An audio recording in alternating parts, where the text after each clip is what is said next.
Yeah, man, but it's not, things aren't changing with Obama at all. And and this goes for every country. It's like when your team wins, that doesn't mean you stop being political. Like, that's when people kind of get trounced on, and everyone with money kind of, they get their say and the citizens get fucked. And that's what's happening with Obama. People still say, like, with the war, they're like, well, it's George Bush's war. It's not Obama's. It's like, no, the second a civilian was killed on Obama's watch, it became Obama's war. And we're fucking up the war so badly. Every day we're in there killing more civilians instead of rebuilding these countries that we broke. I'm waiting for us just to go all in and, like, combine our greedy capitalism with our, like, foreign policy, and we can start shipping, like, McDonald's over to Iraq, or like KFCs to Afghanistan. You could call it Operation Kill the Terrorists Slowly. Where they'd be like, hey, how'd they finally get bin Laden? Diabetes. Not bad. What about Al Sadr? He's fucking working 2 jobs, late shift at Hooters, got a bit of a drinking problem.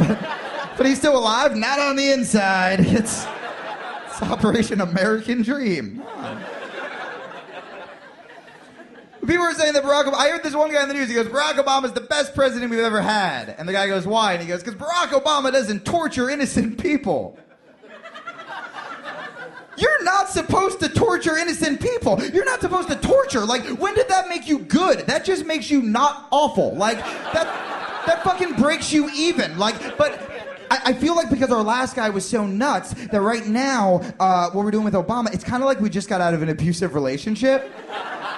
Do you know what I mean? Where like the last guy was so bad shit crazy that anything the new boyfriend does is like amazing by comparison. Because like the last guy had a temper, he'd smack us around, fucking listening to our phone calls. Then now with the new boy, it's like, hey, how's the new boyfriend? Well, he doesn't waterboard me.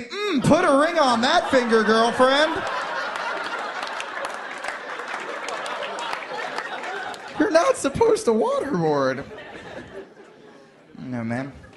Back to the religion thing really quick. I think it's easy to criticize, I hope it's easy to criticize extremists, but I think when it comes to religion, a lot of like my friends and my family, and I used to do this, we kind of, even if you don't go to church but you still believe in God, I feel like you still shortchange yourself sometimes. I feel like a lot of times people don't give themselves credit when they do things if they think that God's running everything. Like, I have a lot of friends. Do you guys have the friends who have like those really long, elaborate like soulmate stories where they're like, it was destiny. That's how I found my husband. Or it was fate. That's how I found my wife. Isn't that romantic? And it's like, no. That's fucking boring.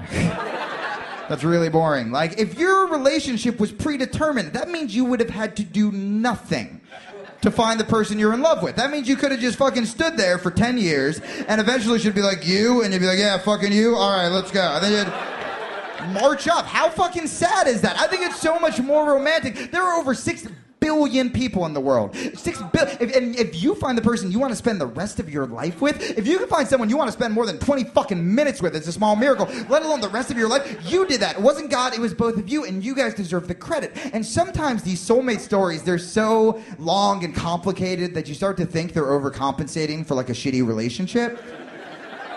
Do you know what I mean? Where it's always like, well, I know that me and my husband Tommy are soulmates because we met at a bar. And Tommy usually doesn't go to bars, and I wasn't going to go that night either because Thursdays is when I watch Sex and the City reruns.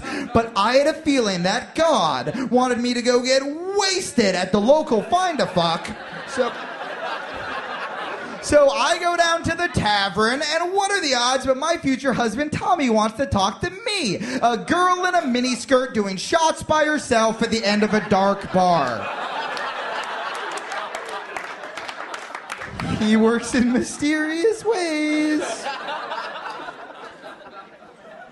Thank you guys, by the way, for coming out and supporting fucking comedy and not going to one of those awful places. Like, I can't...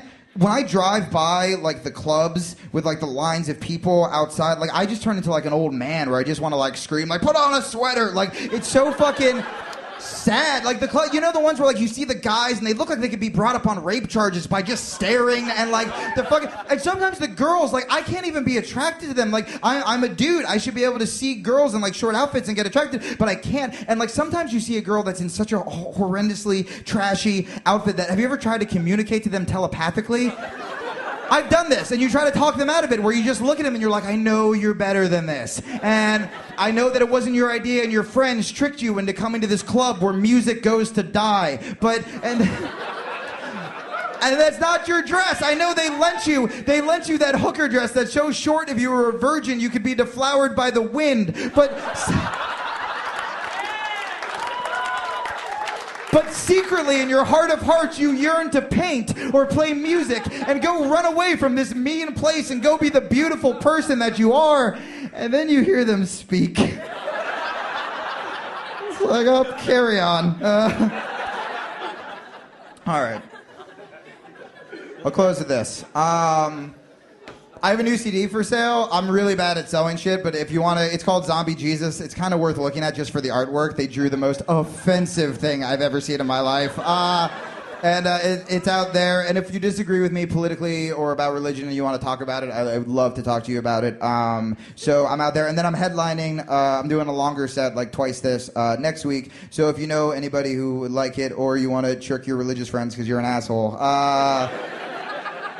then come next week, and I'll see you then. Okay, last thing. I would also tell you to find me on Facebook, but I don't. Done. It's ruining my fucking life. Like, I can't. Like, I don't even know how to make eye contact with people anymore. Or, like, if a friend calls me, instead of text messages, I just panic and I throw the phone in the corner. I was like, it looks like that friendship's over. Like, we're becoming so computerized as a planet. Like, we are, man. Like, do you guys play Guitar Hero? Really? You know they still make real fucking guitars, right? Like, there are shops filled with real guitars. Like, go play the real guitar. It's harder. It's totally harder, dude. Like, I get it. But it's more rewarding artistically. First of all, if you're under 20, like, guitars are only designed. The only reason guitars are designed is to attempt to get girls or to take it and storm out on your father. How the fuck? Guitars are meant to drive angst between you and your father. How are you supposed to storm out on your father with fucking Guitar Hero? You can't be like, fuck you, Dad, I'm going to the park. Oh, it appears I'm tangled in wires. I guess we can hash this out. No, it's supposed to make you hate your fucking father. Or like, I saw a commercial for Wii Tennis. Video game. No, yes. Go the fuck outside and play real tennis. Like a fucking adult. Like, it's windy one day a year here. Fuck you. Go breathe real air and make real friends. And like, when did we become a planet of people that want to do shit without actually having to do that shit? You know what I mean? Like, first of all, Wii Tennis doesn't even look fun. You just hold this weird little dildo thing in your hand, and then you swing around like a lunatic and try not to knock shit over. Go play tennis. Like, I'm waiting. I'm just waiting to turn on the TV one day and just see, like, it's Wii. Fuck. No, it's just like regular fucking, just with no love, connection, or human contact. No, you just take your controller from Wii Tennis. You place it somewhere inside of your person, and then you come, and then you cry because you don't have any friends because you can't play the guitar. Thank you guys so much. You're going to love Glenn Wool. Come talk to me out there.